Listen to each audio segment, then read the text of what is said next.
Assalamualaikum warahmatullahi wabarakatuh.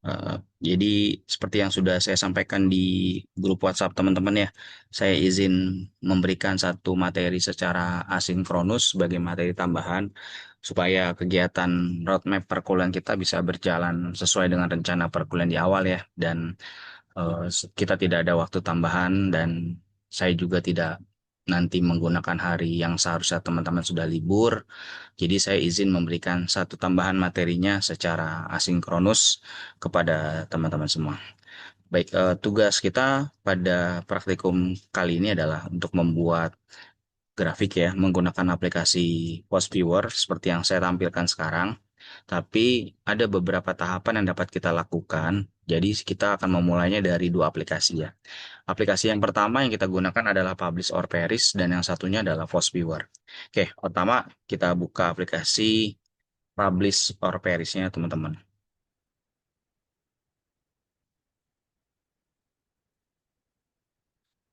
Oke, tampilannya sudah terlihat ya untuk aplikasi Publish or Perish. Nah, di sini saya berharap teman-teman nanti kita optimalkan untuk pencariannya. Ya, sama seperti praktikum saat kita memindahkan metadata dari aplikasi Mendeley ke dalam aplikasi dari POP ya, dipindahkan export RIS ataupun BibTeX. Kita juga akan melakukan ekspor dari RIS ataupun BibTeX. Tapi karena memang Post Viewer bisa membacanya hanya aplikasi Publish or Perish dan RIS formatnya, maka saya akan memigrasinya dalam bentuk RIS-nya.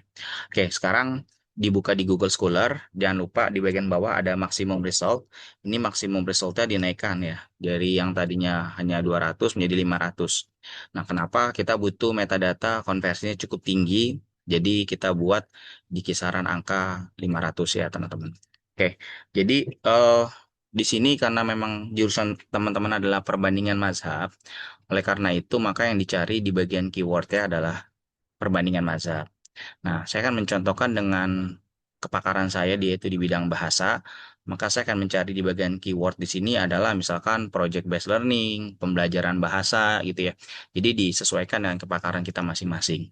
Oleh karena itu, jika jurusan Anda adalah perbandingan mazhab, maka yang dicari adalah seputar dari perbandingan mazhab. Apapun itu ya. Tapi yang perlu diperhatikan keywordnya jangan terlalu banyak, karena kalau terlalu banyak biasanya hasilnya sedikit. Tuh, jadi kita masukkan dua keyword ya supaya hasilnya lebih optimal gitu ya. Misalkan saya akan menggunakan pencarian dengan kata kuncinya project based learning ini ya. Yang pertama ini dan yang kedua adalah pembelajaran bahasa Indonesia. Nah, ini ketika saya masukkan maksimum 1000, teman-teman bisa lihat di sebelah kanan ini ada citation matrix yang bisa kita lihat bahwasanya paper yang di sini ada sekitar 340, kemudian publication years-nya 2013 sampai 2025. Artinya ini sudah cukup lama ya, ada sekitar 12 tahun untuk publikasinya. Nah, kemudian setelah kita mendapat seperti ini, kita akan mencoba tanpa kita eh, klasifikasi dulu ya. Pertama caranya seperti ini, kita tahan satu sampai dia berwarna biru ya. Kita klik Ctrl A supaya dia berwarna biru semua. Kemudian kita klik kanan, ya kemudian save result. Dan save resultnya kita simpan dalam formatnya as RIS atau Rep Manager. Ini yang perlu teman-teman ingat. Saya sengaja tidak buat video tambahan ini terlalu panjang karena biasanya Anda bosan gitu ya kalau terlalu panjang. Oke, langsung kita simpan.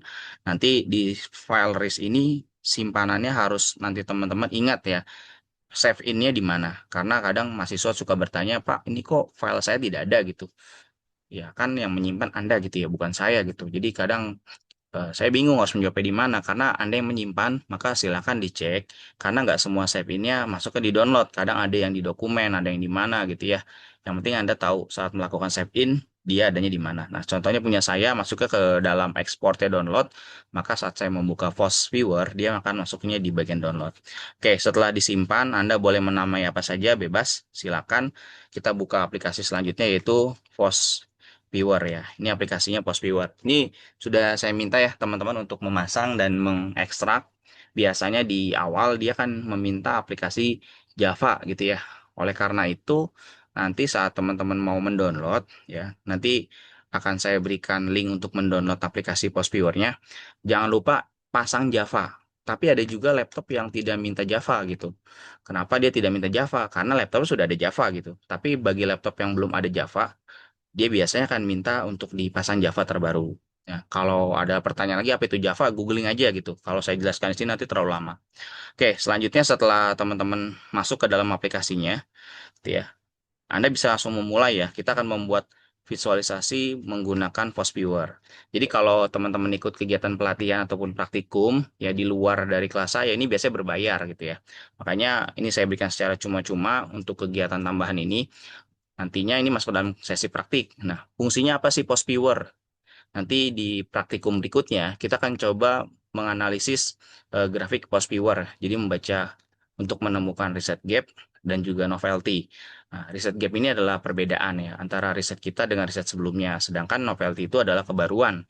Kenapa perbedaan dan kebaruan itu harus dimunculkan dalam karya tulis ilmiah? Yang pertama supaya kita tidak hanya mengusung konsep ATM, amati, tiru, modifikasi, tapi kita juga melakukan pengembangan. Ya, kemudian kenapa ada kebaruan gitu ya? Kalau kebaruan itu harus ada ataupun tidak gitu ya. Dalam ilmu kualitatif gitu ya, penelitian sosial humaniora itu memang nggak ada yang benar-benar baru gitu ya. Tapi kalau dianalogikan, misalkan gitu ya, sama-sama smartphone dengan layar sentuh, tapi kan ada perbedaan ya, yang satu layarnya kuat, yang satu layarnya kurang kuat. Misalkan, itu berarti menjadi keunggulan ataupun kebaruannya. Oke, sekarang langsung saja kita klik create ya. Nah, untuk praktikum kali ini kita create dan kita pilih yang jangan create a map based on bibliographic. Ini untuk praktikum berikutnya. Kita pilih yang create a map based on text data. Setelah itu kita next. Nah, karena tadi kita simpannya RIS, maka silakan Anda cari yang ada kata RIS-nya. Nah, di poin ketiga nih ya, RIS. Kita next. Selanjutnya, kita cari filenya. Nah, file ada di sini. Titik tiga di sebelah kanan. Nah, tadi saya adanya di mana filenya di download misalkan. Nah, saya masukkan misalkan saya pakai file kemarin saja saya praktik dengan kelas yang sudah masuk gitu misalkan. Misalkan saya menggunakan ini namanya gitu ya teman-teman. Saya klik OK. Ya, kalau sudah ya selanjutnya kita bisa next. Di sini kita pilihannya adalah title and abstract field. Ya, kemudian ignore struktur, ignore copyright. Ya, kita ignore. Kalau sudah kita next. Nah, di sini akan dia melakukan extracting. Extract itu dia membaca file RIS kita, maka pilihnya jangan yang binary counting, tapi kita pilih yang full counting. Kenapa full counting yang dipilih? Supaya dia bisa membaca seluruh metadata yang memang masuk ke dalam aplikasinya. Ya, setelah itu jangan di finish dulu. Kadang nih mahasiswa ada yang nggak menyimak gitu ya, tiba-tiba dia finish, Pak kok tampilan saya beda gitu dengan tampilan orang lain ya, karena dia memfinish gitu, harusnya jangan di finish gitu. Nah, ini di next dulu, full counting. Nah, ini karena datanya sedikit ya, ini hanya 25 term dari 3 pertemuan, makanya ini kita turunin misalkan jadi satu, dia jadi 25 nih, kita next. Nah, ini kita samakan nih kolomnya 25 juga. Next. Nah, setelah itu, jangan lupa nih teman-teman, saat kita sudah menemukan seperti ini, kita melakukan source yang kita klasifikasi, kita buang sebagian yang memang nggak relevan. Misalkan nih, kata terhadap, ini nggak ada kaitannya gitu. Kita buang ya. Kemudian, apalagi yang nggak relevan katanya, misalnya peran yang, ini kira-kira nggak ada korelasinya, kita buang. Kemudian, kata yang lain yang kita buang, seperti misalkan mengembangkan kualitas, katanya salah, kita buang. Nah, kalau sudah, ini yang Anda buang ini, yang Anda ignore, itu harus dicatat. Tuh. Kenapa harus dicatat? Karena pada dasarnya ini bagian dari analisis metadata gitu. Jadi setiap kata yang kita buang, itu kita catat. Supaya saat nanti teman-teman ada pertanyaan gitu ya, misalkan dalam sidang terbuka atau ujian tertutup gitu ya, ditanya oleh promotor atau kopromotor atau penguji gitu ya bahasanya, kenapa ini tidak ada kata ini? Saya mengignore gitu, dibuang karena ini nggak sesuai dengan riset yang saya lakukan. Jadi ada tanggapan seperti itu. Oke, kalau sudah bisa di finish. Ya, saat kita finish, maka dia akan menjadi seperti ini. Jadi grafik ini karena metadatanya sedikit gitu yang kita gunakan. Nah, ini kita melihat dalam bentuk network visualization. Kalau kita mau melihat dalam bentuk overlay, jadi kita bisa menemukan nih tahunnya nih 2024 paling baru, 2025 sini yang paling termutakhir ya, paling terkini. Artinya 2024 dan 2025 ini rentangnya setahun. Jadi riset terkait dengan project ini sudah terkoneksi dengan yang lainnya nih. Tapi kalau kita cek di sini, ini ada nih kata kunci misalkan bahasa Indonesia. Oh, dia belum terkait nih dengan berbagai macam topik gitu. Misalkan dengan istilahnya penerapan model project. Nah, dia belum ada. Kalau dengan project aja sudah ada, tapi kalau dengan penerapannya belum. Artinya implikasinya itu belum ditemukan secara komprehensif. Nah, ataupun di sini kita melihat nih ya, ada terkait dengan kata model.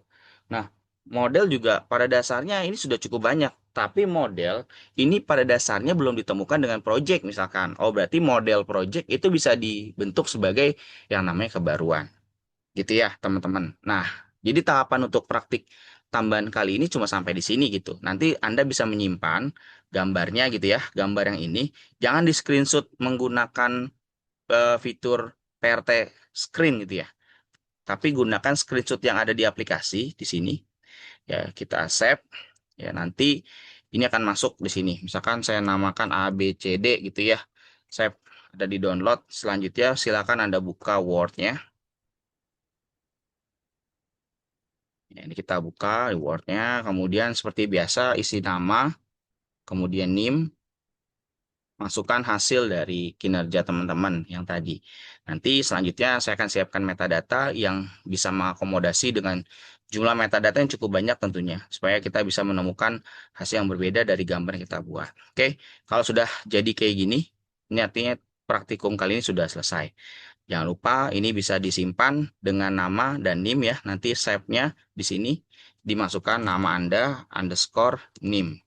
Oke, kalau sudah silakan disimpan. Dan filenya mau dikumpulkan dalam bentuk Word boleh atau dalam bentuk PDF juga boleh. Nanti untuk sesi berikutnya akan saya berikan metadata dari database Scopus dengan jumlah metadata yang cukup banyak ya. Nanti akan saya tarik dengan kepakaran teman-teman yaitu perbandingan mazhab gitu ya. Nanti akan saya instruksikan untuk praktikum berikutnya. Saya kira itu saja yang saya sampaikan.